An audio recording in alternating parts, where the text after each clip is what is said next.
આટલા વેપારીઓએ કમિટમેન્ટ કર્યું છે કે 14 ડિસેમ્બર પહેલાં એસડીબી ખાતે પોતાનો વેપાર ચાલુ કરશે. નમસ્કાર.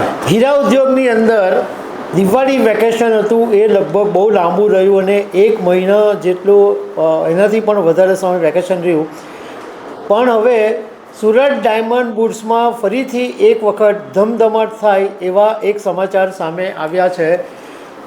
3 વિડીયો વાયરલ થયા છે જેની અંદર એમ કહેવામાં આવ્યું છે કે વેપારીઓ જાતે કમિટમેન્ટ આપી રહ્યા છે કે હવે અમે 14 ડિસેમ્બરથી સુરત ડાયમંડ બુટ્સમાં અમારી ઓફિસ ધમધમતી કરીશું અને હીરાની લે વેચ બી કરીશું. તો આ એક સારી વાત છે.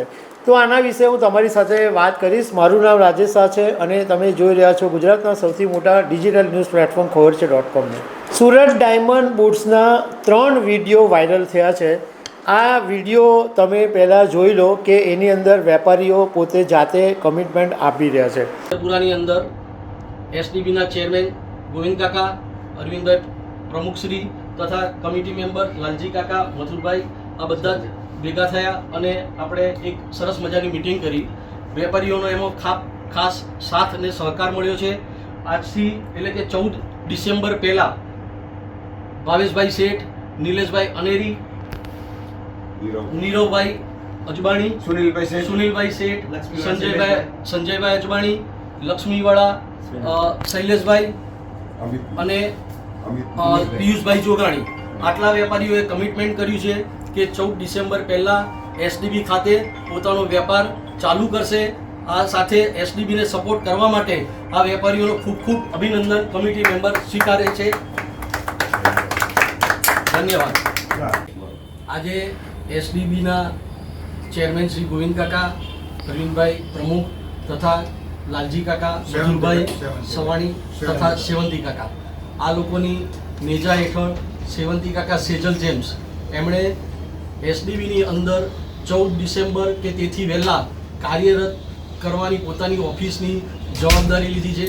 આમ તો જુઓ ને તો આ તમામે તમામ આપણા હીરા બજારના ભીષ્મ પિતા કહેવાય. હવે ભીષ્મ પિતા ત્યાં પધારી રહ્યા છે એટલે બીજા પણ વેપારીઓને નમ્ર વિનંતી છે ખાસથી ખાસ તાત્કાલિક ધોરણે આપ સૌ બી પધારો. ખૂબ ખૂબ ધન્યવાદ. 15 ડિસેમ્બર પહેલા કુંભ મૂકી દેશું ને 21 થી પહેલી વચ્ચે ખરીદી તે સ્ટાર્ટ કરી દેશું. ડિસેમ્બર મહિનાની નરેશભાઈ અને ચિરાગભાઈ આપણી સાથે છે. 15 ડિસેમ્બર 14 ડિસેમ્બર પહેલા કુંભ મૂકી દઈશું અને 1 જાન્યુઆરીથી ખરીદી ત્યાં આગળ કરવા આવીશું. અરે વાહ.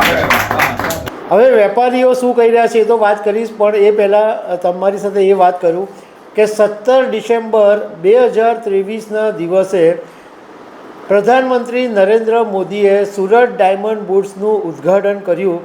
ત્યારે ઘણી બધી એવી આશાઓ હતી કે સુરત ડાયમંડ બુટ્સ ધમધમશે અને પ્રધાનમંત્રી નરેન્દ્ર મોદીએ પણ એવી વાત કરી હતી કે આ વૈશ્વિક સ્તરે સુરતનું નામ રોશન કરશે અને સુરતના આ મોરપીંછમાં એક વધુ મોરપીંછ ઉમેરાશે.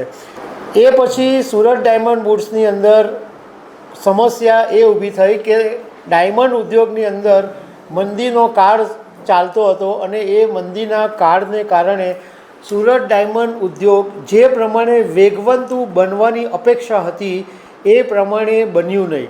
અને ઘણા બધા ન્યૂઝમાં પણ વારે ઘડીએ એવું આવ્યું કે આ ધોળો હાથી પુરવાર થશે કે ભૂતિયું બની જશે કે એવી બધી વાતો પણ ઘણી વખત આવી.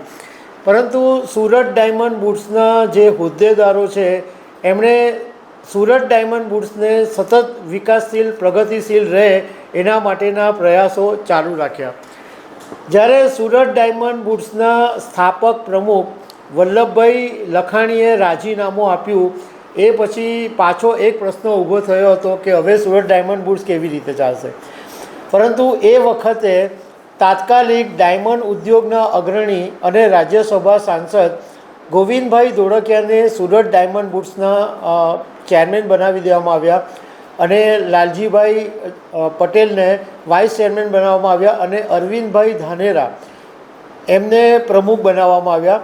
તો આ આખી જે એમણે નવી ટીમ બનાવી એમણે બહુ જબરજસ્ત મહેનત કરવાનું શરૂ કરી દીધું. ગોવિંદભાઈ ધોળકિયા પોતે જાતે સુરતના મહિધરપરાની અંદર જઈને વેપારીઓને વિનંતી કરી, એમણે વરાછામાં મિની બજાર ચોકસી બજારમાં જઈને પણ વેપારીઓને વિનંતી કરી અને અરવિંદભાઈ ધાનેરા, ગોવિંદભાઈ, લાલજીભાઈ બધા વારંવાર મુંબઈ જઈને પણ વેપારીઓને વિનંતી કરી કે જે તમે ઓફિસ સુરત ડાયમંડ બુર્સમાં લીધી છે એને ચાલુ કરો. અને ઘણા બધા પ્રયાસો પછી 250 કરતાં વધારે ઓફિસ ચાલુ થઈ ગઈ. અમે ખબર છે .com હમણાં થોડાક સમય પહેલાં આ આખા સુરત ડાયમંડ બુર્સનું અમે જઈને વિડીયોગ્રાફી કરી હતી અને ગ્રાઉન્ડ લેવલે અમે તપાસ કરી હતી કે ત્યાં આગળ ઓફિસો ખરેખર ચાલે છે કે નહીં. તો અમે તે વખતે એવું જોયું હતું કે જેટલી બધી મોટી મોટી ઓફિસો છે બધાની ઓફિસો ધમધમતી હતી, સ્ટાફ બી કામ કરતો હતો અને કેન્ટીન, નવી નવી ઓફિસો, બીજી બધી જે બેન્કો છે, બેકરીઝ છે કે સ્ટોર્સ છે એ બધા પણ ચાલુ હતા. એટલે સુરત ડાયમંડ બુર્સમાં એક સળવળાટ તો હતો. હવે જ્યારે વેકેશન પૂરું થયું છે તો આ જે 3 વિડીયો વાયરલ થયા છે એની અંદર કહેવામાં આવ્યું છે કે 14 ડિસેમ્બર પછી ભાવેશ શેઠ, નિલેશ અનેરી, નિરેશ અજબાની, સુનિલ શેઠ, સુનિલ અજબાની, લક્ષ્મી ડાયમંડના શૈલેષભાઈ, પિયુષ જોગાણી, સેજલ જેમ્સ અને એ સિવાયના બીજા ઘણા બધા વેપારીઓ છે એ વેપારીઓ જાતે પોતે કમિટમેન્ટ આપી રહ્યા છે કે અમે 14 ડિસેમ્બર પછી સુરત ડાયમંડ બુર્સની અંદર અમારી ઓફિસનું પૂજન કરી દઈશું, અમે ઓફિસ ચાલુ કરી દઈશું. અને કેટલાક વેપારીઓએ એમ પણ કીધું કે અમે જાન્યુઆરીની પહેલીથી અમે અહીંયા આગળથી ખરીદી પણ ચાલુ કરી દઈશું અને અમારી ઓફિસનો સ્ટાફ પણ બેસશે. આ વિડીયોની અંદર ઘણા બધા જે જાણીતા ચહેરાઓ છે, એક તો સુરત ડાયમંડ બુર્સના ચેરમેન અને રાજ્યસભા સાંસદ ગોવિંદભાઈ ધોળકિયા છે, વાઇસ ચેરમેન લાલજીભાઈ પટેલ છે, ડાયમંડ ઉદ્યોગના અગ્રણી સેવંતીભાઈ શાહ છે, સુરત ડાયમંડ બુર્સના ઉપપ્રમુખ અશેષભાઈ દોશી છે, પદ્મશ્રી મથુરભાઈ સવાણી છે અને એ સિવાય પણ ઘણા બધા જે બીજા બધા મોટા મોટા ડાયમંડ ઉદ્યોગકારો છે. એટલે આ જે વિડીયો વાયરલ થયો એ એક સારી વાત છે કે હવે સુરત ડાયમંડ બુર્સના જે પ્રયાસો છે એ ફળી રહ્યા છે અને ફરીથી એક વખત ધમધમતું થાય એવું લાગી રહ્યું છે.